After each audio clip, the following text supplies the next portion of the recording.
You won't be needed at the wedding. That's what she said. Calm, clear, like she was discussing the weather.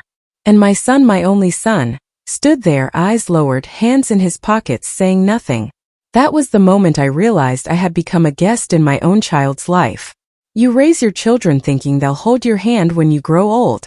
But sometimes they're the ones who let it go first. I never thought I'd live to see the day my own son turned his back on me, because of her. I used to believe a mother never truly loses her son, no matter how far life takes him. But that was before I heard the words that changed everything. Before I realized love alone can't save you from betrayal. You know, people talk about heartbreak like it's loud, like it comes with screaming, slamming doors, and tears. But sometimes heartbreak sounds like silence. My name is Eleanor Hart. I'm 68 years old. And I've lived long enough to know that love can heal almost anything. But I've also learned, sometimes the wound comes from the person you loved the most. Daniel was my whole world. I had him later than most mothers, after years of prayers that went unanswered and nights spent crying into hospital pillows. When he finally came into my arms, I swore I'd never let him feel alone in this world. After my husband passed away, it was just us, me and my boy. We made it through everything together. The bills, the grief, the empty house that still smelled of his father's aftershave. Daniel used to make me breakfast on Sundays, burned toast, runny eggs, but I ate them like they were gold. He'd say, "One day, Mom, I'll build you a big kitchen where you won't have to cook again." And I'd laugh, ruffle his hair, and tell him, "I don't need a big kitchen, sweetheart. Just don't forget to visit it." If only I knew how that promise would age. When he brought Laura home for the first time, she was all smiles and softness. Pretty, polite, the kind of woman any mother would hope for her son to marry. She brought flowers and said, "It's such a blessing to finally meet you, Mrs. Hart." But there was something rehearsed about her warmth, like she'd practiced those lines in the mirror. I noticed small things, the way she'd correct Daniel mid-sentence, or how she'd glance around my modest living room as if cataloging what she'd change. Still, I brushed it off. I wanted to believe she was just nervous. A few weeks later, Daniel stopped coming by as often. He said he was busy with work, but when I called, Laura was always the one to answer. Her voice would sound sweet, too sweet. "Oh, Daniel's just resting right now. He's been working so hard. I'll tell him you called."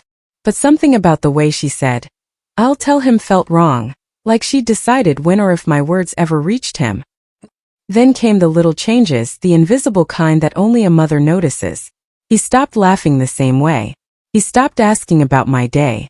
And when he did visit, Laura was glued to his side, her hand always resting on his arm, as if to remind me he was hers now. Once I offered to make tea. She smiled and said, "Oh, don't trouble yourself, Mrs. Hart. Daniel doesn't take sugar anymore. I've helped him cut back." I looked at my son and he smiled, almost apologetically. But that tiny thing, the sugar, it felt like a thread being pulled loose from a fabric I'd spent a lifetime stitching. A few weeks later, I decided to surprise them with a visit. I baked Daniel's favorite apple pie, the one he used to ask for every birthday, and took the bus across town. When Laura opened the door, she didn't hide her annoyance. "Oh, Mrs. Hart, we weren't expecting you." Her perfume filled the air, sharp, floral, suffocating. Behind her, I saw Daniel's jacket on the couch. He was home. "I just thought I'd drop by," I said softly. "I made Daniel's favorite." She folded her arms. "That's thoughtful. But he's actually napping. He's been exhausted lately. I'll tell him you stopped by." Something inside me went cold. Daniel never napped on Sundays. That was our time. Still, I handed her the pie and forced a smile. "Tell him I love him." She nodded without warmth. "Of course." But as I turned to leave, my eyes caught the hallway mirror, and through it I saw Daniel, awake, sitting on the couch, watching me leave. He didn't move, didn't wave, didn't say a word. That walk home was one of the longest of my life. I remember the pie dish in my hand still warm against the cold air. The city lights blurring through tears I refused to let fall.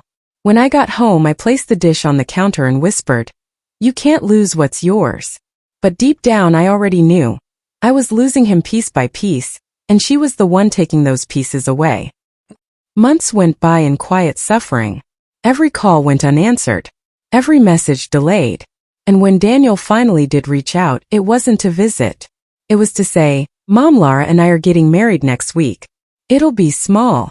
My heart leapt. "That's wonderful, honey. Just tell me when." He hesitated. "Mom, Laura thinks it's better if we keep it private. Just her family and a few close friends." The world went still. "Private?" His silence told me everything. Then I heard her voice in the background, cool, commanding. "Tell her it's what we agreed on." And my son said those words. He repeated her decision. "Mom, it's what we agreed on." I could barely breathe. He wasn't my Daniel anymore. That night, I sat by the window, the house quiet except for the clock ticking. I thought about the nights I'd stayed up with him through fevers, the times I'd skipped meals so he could eat, the prayers I'd whispered over him as he slept. And now, I wasn't even invited to the happiest day of his life. I whispered to myself, she took my son, and he let her. But I didn't know then, that moment wasn't the end. It was the beginning of the truth. Because no matter how carefully lies are built, one day, they always fall apart. People say time heals everything. But sometimes time doesn't heal. It just teaches you how to hide your wounds better. 3 days passed after that call. 3 long days where every sound, the phone ringing, a knock at the door, made my heart jump, hoping maybe Daniel had changed his mind. Maybe he'd come by with that sheepish smile of his and say, "Mom, I couldn't imagine getting married without you." But the door never opened. And the silence on the other end of the phone stretched into something I could no longer ignore. The morning of his wedding came like any other. The sky was clear, the air smelled faintly of rain. And for a second I let myself believe he'd call.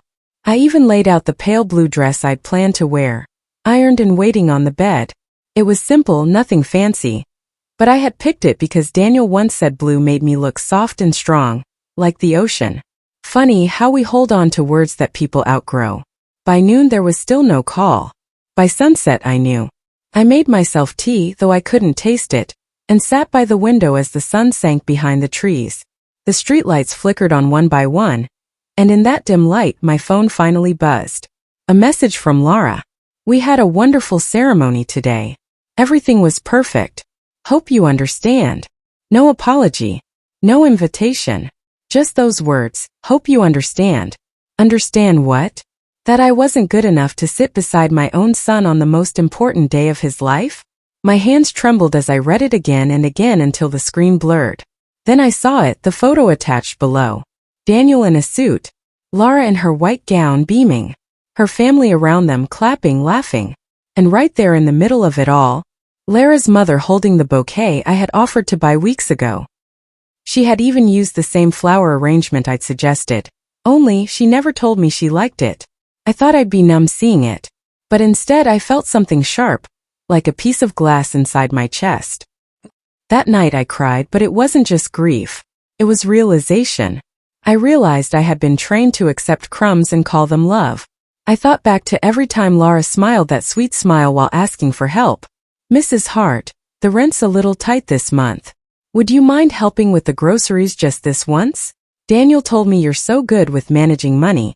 You've been such a blessing to us." And each time I gave, not because I was naive, but because that's what mothers do. You give. You sacrifice. You convince yourself love is measured by how much you can provide. But I started seeing the pattern. Every request came when Daniel wasn't around. Every thank you came with a tone that sounded more like victory than gratitude. And now, after everything I had done, I wasn't even worth a seat at their wedding. A few days later, my sister Grace called from Boston. "Eleanor," she said softly, "I saw the photos online." I could hear the sadness in her voice, the kind only a sister can have. "You didn't go?" "I wasn't invited," I whispered. Silence. Then, "Oh, Ellie." She didn't say more, but she didn't have to. Because sometimes silence carries more comfort than words ever could. After that call, I made myself a promise.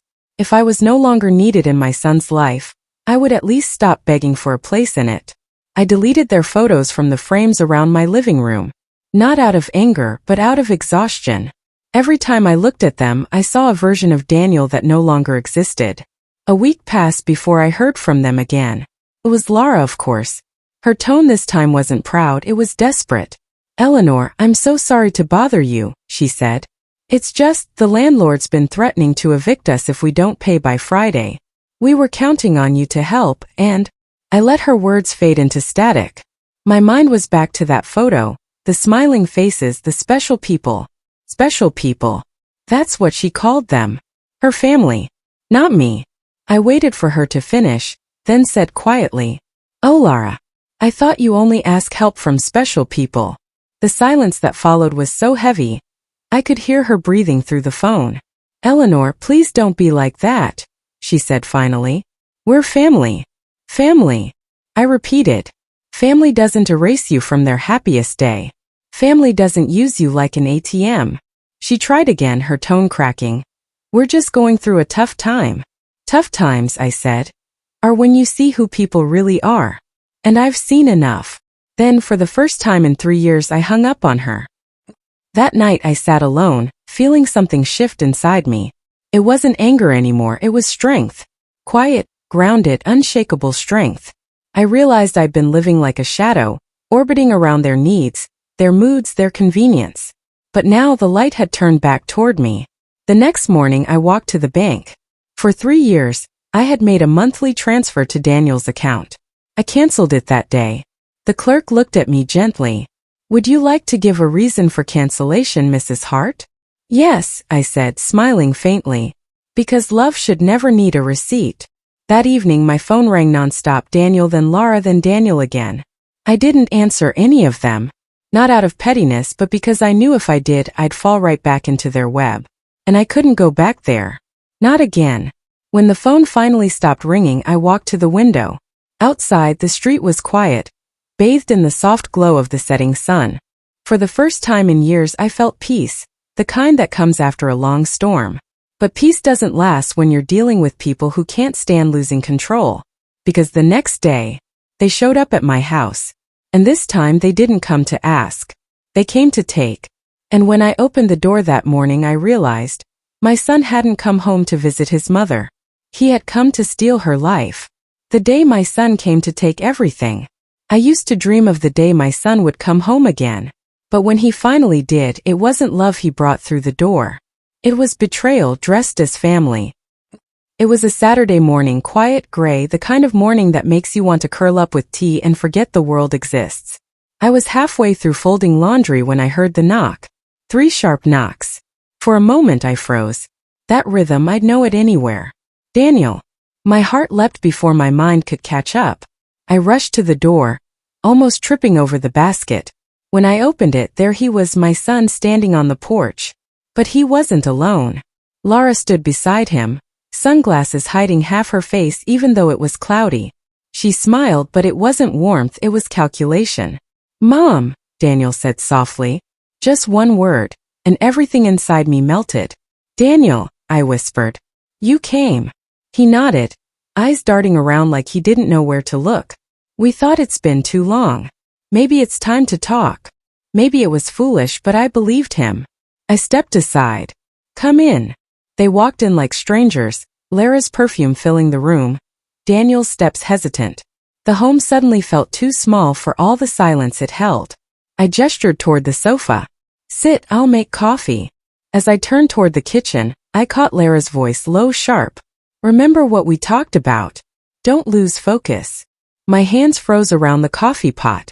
Her words echoed in my head like a warning bell. When I came back, Lara was already scanning the living room, her gaze lingering on the family photos, the shelves, the framed certificates Daniel had once earned. "Such a cozy house," she said, smiling sweetly. "Must be hard to keep up alone." Her tone was polite, but her eyes were measuring every inch of my life, every sign of independence. Daniel stayed quiet, sipping his coffee without meeting my eyes. "So," I said carefully, "how's married life?" Lara laughed. "It's wonderful, just a bit stressful. You know how it is, bills, jobs, rent, it all adds up." Then she leaned forward, voice dripping honey. "And we were actually thinking of moving to a bigger place, closer to work. But we're short on the deposit." There it was. The real reason. I looked at Daniel, my Daniel, waiting for him to step in to stop her. But he didn't. He just stared at the floor. Lara smiled wider. We thought maybe, since you've got this lovely house all to yourself, you could help us out. Temporarily, of course. My pulse quickened. This wasn't about help. This was a setup. I took a slow breath, choosing my words carefully. I've helped before, Lara. Many times. I'm not sure what else you expect. Her smile didn't falter. Oh, not money, dear. We were thinking more practical. Maybe we could all live together for a while. It'll be easier to support one another. I nearly dropped my cup. Live together? With the woman who erased me from her wedding photos? I looked at Daniel. He finally looked up, but his eyes weren't his own anymore. They were tired, defeated, like someone else was speaking through him. Mom, he said softly, Lara's right. It'll be better this way. You won't be so lonely. And the house is big. Too big for one person. The words hit me like a knife. Too big for one person. It wasn't an offer. It was a warning. A gentle push toward surrender. I forced a calm smile.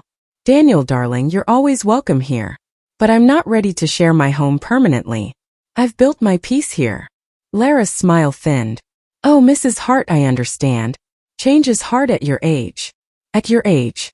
That's when I saw it. The flicker of satisfaction behind her eyes. This wasn't just about money or space. It was about control. She wanted to shrink me down, piece by piece, until I didn't recognize myself. I leaned back, folding my hands. Well, I said evenly, if you ever need advice on managing your bills, I can help you set up a plan. Her lips twitched. We don't need advice, Eleanor. We need action. Support. Support, I repeated. You mean you need my house? Daniel shifted uncomfortably. Mom, that's not fair. Oh, it's fair, I cut in gently. Because love isn't measured in how much you can take from someone. Lara's eyes flashed. You've always made him feel guilty, haven't you? That's why he never moved on. Always chained to your emotions. Her words sliced through the air. I felt Daniel flinch beside her, but he didn't defend me. He just sat there, jaw tight, hands clasped. In that moment I saw it clearly. He wasn't my son anymore. He was hers. The room went quiet. The clock ticked in the corner, marking each second like a heartbeat. Finally I stood. I think we're done here. Daniel looked up, startled. Mom. No, I said firmly. You came here with love once. Today you came with papers in your pocket and a plan in your head.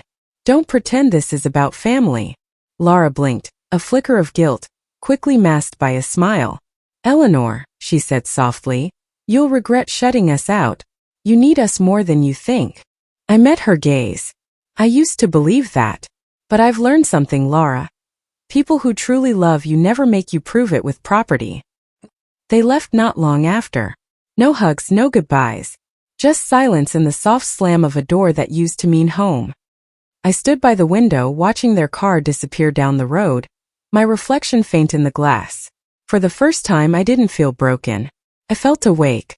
But as night fell I noticed something odd. An envelope slipped under my door. I picked it up, hands trembling as I read the words on the front. For your consideration, urgent legal matter. Inside was a document, a property claim, filed by my own son. That night I realized my worst fear wasn't losing my son. It was realizing he had already sold me out. I used to think heartbreak came from words. Harsh arguments, slammed doors, angry silences. But now I know. It can come from a single sheet of paper. The night I found that envelope I didn't sleep. I just sat at my kitchen table, the one Daniel built for me years ago, staring at the black print until the letters blurred. Claim of shared ownership. Filed by Daniel Hart and Lara Hart. My son's name, printed beside hers, in ink that looked so cold, so final. I felt my chest tighten, like something heavy was sitting right on top of my lungs. I wanted to scream, to tear the paper apart. But instead, I folded it neatly, placed it back in the envelope, and just whispered into the dark. Why Daniel? By morning I'd aged 10 years. My reflection in the mirror didn't look like me. Eyes swollen, lips pale, hair unbrushed. I made tea I couldn't drink, toast I couldn't eat. The house, my safe place, suddenly felt like enemy ground. At 10 a.m. I called Daniel. No answer. At noon I tried again. Straight to voicemail. Finally, around 3, my phone buzzed. Daniel calling. I picked up before the first ring ended. Daniel? What is this? I got some kind of letter. He cut me off, voice flat, unfamiliar. Mom, please don't make this harder than it already is. My throat went dry. What are you talking about? I talked to a lawyer, he continued, each word practiced. Since I've been financially supporting the house over the years, utilities, maintenance, that kind of thing, it counts as contribution. Legally, I can claim partial ownership. I stood there, gripping the phone so tight my hand shook. Daniel, I whispered, the little help you gave, it was never asked for. It was your home. You were my son. He sighed, tired, distant. Lara just thinks it's better if we secure the property now while you're still here. It's safer for the future. Still here. As if I were an item in a will. A box to be checked off. I swallowed hard. Daniel, do you even hear yourself? You're talking about me like I'm... He interrupted again. Mom, please. Don't make this emotional. Lara's just trying to protect us. Protect us. Not you and me. Just them. Daniel, I said quietly, when did you stop being my son? There was silence. Then a shaky breath. Goodbye, Mom. I stood there in the kitchen for a long time, holding the phone like it could still bring him back. But it didn't ring again. When the tears came, they weren't loud, just steady, quiet, the kind that drain everything inside you. I thought of the years, the scraped knees I kissed, the nights I stayed awake waiting for him to come home from college, the birthday cakes, the small things only a mother remembers. And all of it, all that love reduced to a legal argument. That evening I called my old neighbor Ruth. She was the kind of woman who always spoke her mind. Half gossip, half guardian angel. When she came over, she didn't ask questions. She just sat beside me, took the papers and read them silently. Finally she looked up. You need a lawyer, Eleanor. I don't want to fight, I said softly. Ruth put her hand over mine. It's not fighting, dear. It's surviving. So I did what I never thought I'd have to do. I walked into a lawyer's office and told a stranger how my son had turned me into a defendant in my own life. The lawyer, a calm man in his 50s, listened quietly, taking notes. When I finished, he leaned back and said, You're not the first parent I've seen in this situation, Mrs. Hart. Children can be convinced of terrible things when someone whispers in their ear long enough. Can I stop it? I asked. He nodded. You can fight it. But it'll be painful. I smiled faintly.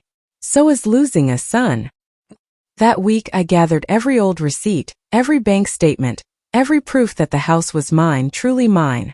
And while I worked, I thought about the woman my son had married. The one who smiled sweetly and spoke softly but left destruction wherever she went. But more than her, I thought about him. What kind of emptiness makes a man betray the very hands that raised him? Was it greed? Love? Fear? Or just weakness? I didn't know. But I knew one thing. I couldn't let that woman win by making me the villain in my own story. One night, as I was sorting through papers, I found an old letter Daniel had written to me when he was 15. It said, Mom, I'll always take care of you when you're old. You'll never be alone.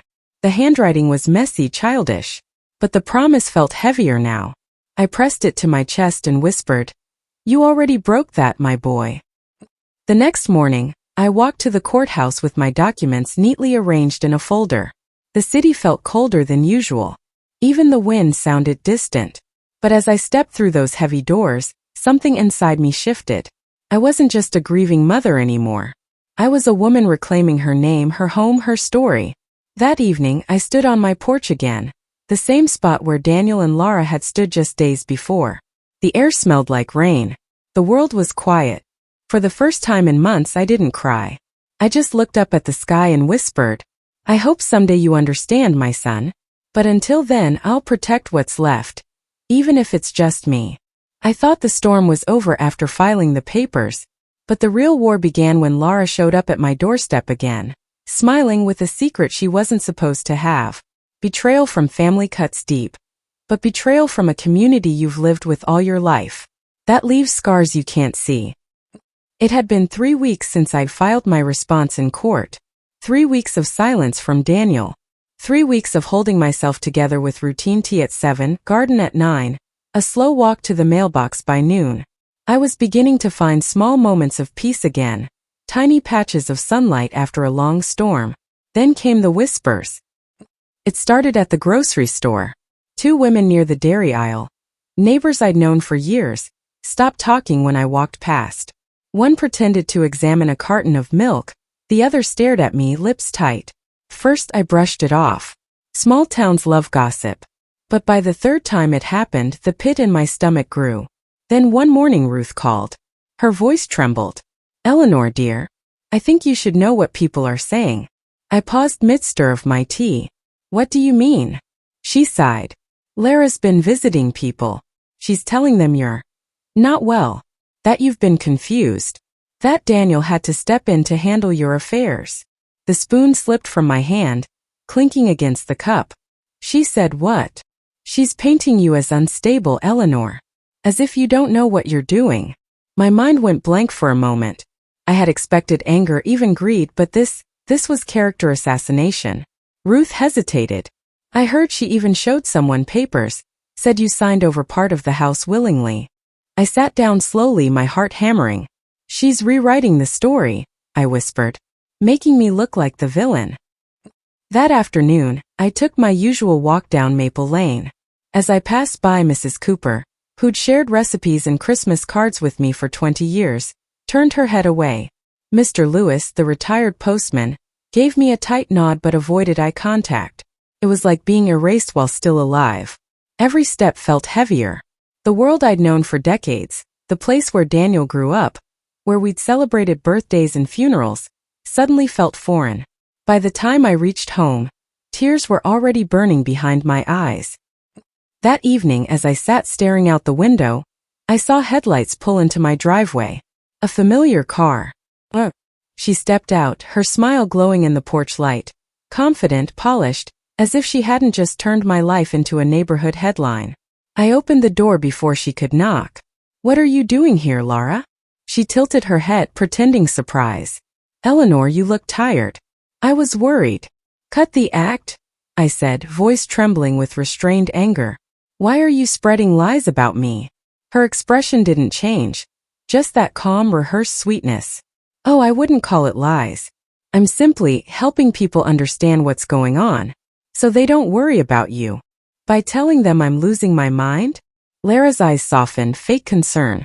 "Sometimes denial is part of aging, Eleanor. It's not your fault." I stepped closer, lowering my voice. "You're not just cruel, Lara. You're dangerous." She smiled faintly. "Dangerous women are the ones who survive." Then she leaned in, her perfume sharp and suffocating. "You could make this easier, you know. Sign the papers. Move into assisted living. Daniel and I will take care of everything." I stared at her, the nerve, the audacity, the coldness behind those perfect eyes. "I'll die in this house before I let you steal it," I whispered. She smirked, brushing imaginary dust from her sleeve. "We'll see." And then she walked away, heels clicking on the porch, each step echoing like a countdown. Days passed. The whispers got worse.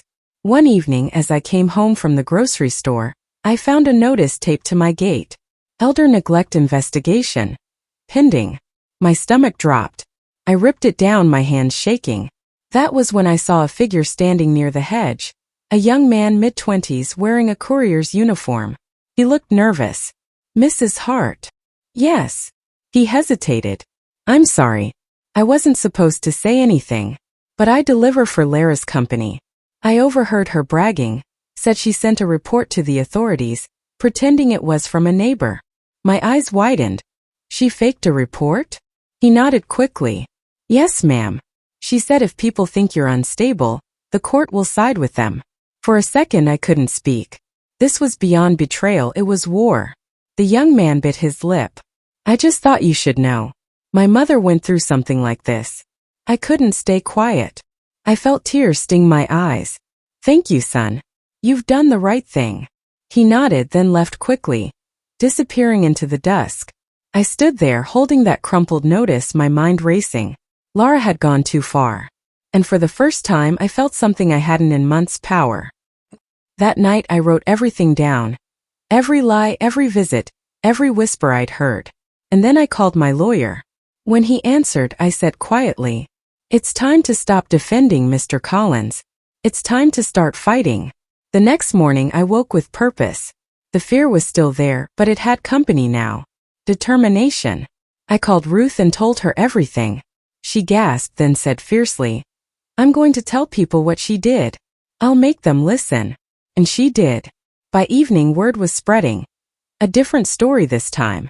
The truth. Neighbors started calling, some apologizing, others embarrassed. The tide was turning. That night, as I stood on my porch, the phone rang again. It was Daniel. "Mom." His voice was small, uncertain. "Laura told me something happened. Are you okay?" I closed my eyes, letting the silence stretch. Then quietly, "No, Daniel. But I will be, once the truth finds you." And I hung up. I thought she couldn't hurt me anymore. Until the day she showed up in court, smiling, holding a document with my forged signature. Sometimes the truth doesn't shout. It waits quietly until the lies get too heavy to hold. The courthouse smelled like old wood and nervous sweat. I'd been there before years ago for a friend's divorce hearing. But standing there now, clutching my folder of evidence, it felt like walking into a battlefield. Mr. Collins, my lawyer, leaned in. "Stay calm, Mrs. Hart. We'll handle this step by step." I nodded, though my hands trembled. I had barely slept. Laura sat a few seats ahead, poised and perfect in a cream suit. She turned briefly, meeting my gaze, and smiled. That same polished, soulless smile. Daniel sat beside her, head lowered. He looked tired. Lost. I wondered if he even believed me anymore. The judge entered, and the courtroom settled into tense silence. Case 2043, Hart vs. Hart. Property dispute and allegations of elder coercion. The clerk read. My chest tightened. Hearing my own name like that. Versus Hart. As if my life had turned into a headline. Was a pain I can't quite describe. Lara's attorney stood first. "Your Honor," he began, "this is a tragic case of an aging mother's confusion. Mrs. Hart's declining mental state has led her to misinterpret her son and daughter-in-law's genuine concern as hostility." I gripped the table. My nails dug into my palm. He continued, sliding papers toward the judge. "These are documents signed by Mrs. Hart, granting partial ownership of her property to Mr. and Mrs. Hart Jr. The signature matches her legal records." Mr. Collins stood. "Objection, Your Honor. We dispute the authenticity of those signatures." The judge nodded. "We'll review handwriting verification." Lara's lawyer smirked slightly, confident. Then Laura took the stand. Her voice dripped with empathy, every word a performance. "Eleanor has been through so much," she said softly. "We only wanted to help. But she's been forgetful. Paranoid. She even accused us of poisoning her tea." Laughter rippled faintly from the back of the courtroom. I felt my throat close.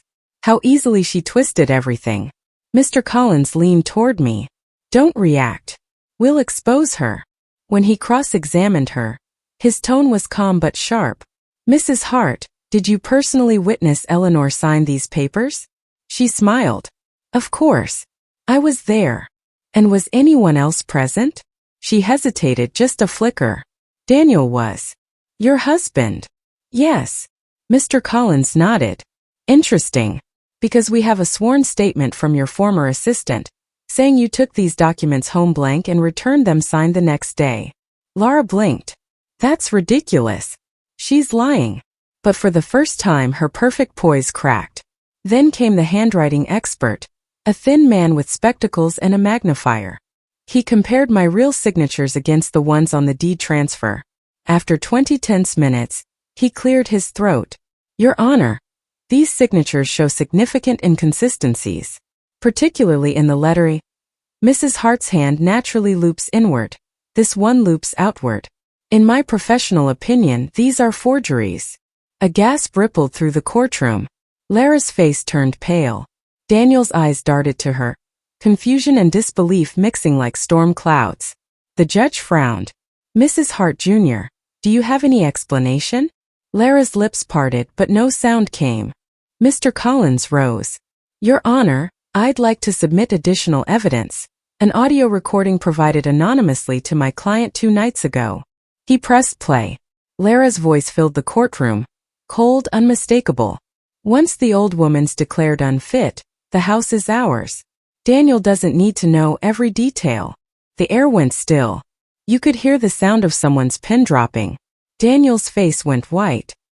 He turned slowly toward her, eyes wide with horror. Lara, what did you do? She stammered. That's edited. That's not. Enough, the judge said firmly. He turned to me. Mrs. Hart, please stand. I rose, my knees trembling. He looked at me, really looked, with something between empathy and sorrow. Mrs. Hart, I'm sorry for what you've endured. This court finds the signatures invalid and rules in your favor. The property remains solely under your name. I closed my eyes, tears streaming silently down my face. Lara sat frozen, her mask shattered. Daniel buried his face in his hands. As I left the courtroom, flashes went off, reporters' curious faces. But I barely noticed. All I felt was the weight lifting slowly, painfully from my chest. Outside, the air was crisp, the sky overcast but light. Mr. Collins smiled gently. You won, Mrs. Hart. I nodded faintly. No, Mr. Collins. I survived. That evening, Daniel came to my house. He stood on the porch, the same porch where his wife once stood, confident and cruel. He looked broken. Mom, he whispered. I didn't know. I swear I didn't. I stared at him, searching for the boy I raised, the one who used to bring me wildflowers from the garden. And for a moment I saw him again, lost, ashamed, human. I know, I said quietly. But you should have listened before it was too late. He nodded, tears welling. Can I come in? I hesitated, then opened the door. We sat in silence for a long time, the clock ticking softly. Two people bound by blood, separated by betrayal, trying to find words through years of love and regret. I thought the truth would heal everything. But sometimes, even after justice, the heart still bleeds. Because forgiveness, that's a battle the court can't win for you. I thought the day truth came out I'd finally breathe again. But the silence that followed the verdict was heavier than all the lies that came before it. Justice gives you back your name, but it can't give you back the years you cried alone. The house was quiet that night. The clock ticked softly, each second reminding me that time had kept moving. Even when my heart had stopped. Daniel had fallen asleep on the couch, still in his courtroom suit. He looked younger in sleep, tired but innocent, like the boy who used to run barefoot across this same floor. I stood by the window, watching the moonlight spill across the garden. The flowers he once planted with me, now wilted from neglect, seemed to lean toward the light. And I thought, maybe that's what we both were doing. Reaching for something soft after too much darkness. The next morning I found him awake, sitting at the kitchen table, staring at his coffee like it held all the answers he couldn't find. Do you hate me? He asked, his voice low. I didn't answer right away.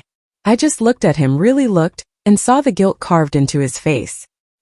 He wasn't the same man who'd turned away from me. He was someone who had been broken too. I don't hate you, I said finally. But I can't pretend it didn't happen, Daniel. He nodded, swallowing hard. Lara's gone. She left, took her things and disappeared. I don't even know where she is now. A strange mix of relief and sorrow passed through me. I didn't wish her pain, but I knew life would teach her in ways I no longer could. Daniel looked up.